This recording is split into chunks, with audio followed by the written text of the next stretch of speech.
you mentioned reinforcement learning, which plays a huge role in the Diambra project. Could you, like, you as an expert, how would you define reinforcement learning in 1 or 2 sentences?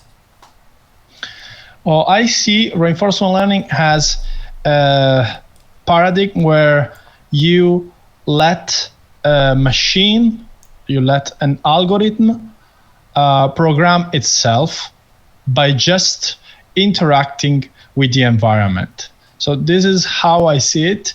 So explain it in more words, let me say, it's just you create something that is able to be shaped.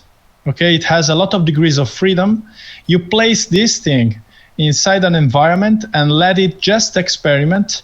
And thanks to what we call the reward signal, so a feedback from the environment itself on how good or bad it's doing, it is able to adapt and to basically optimize something just by means of this interaction.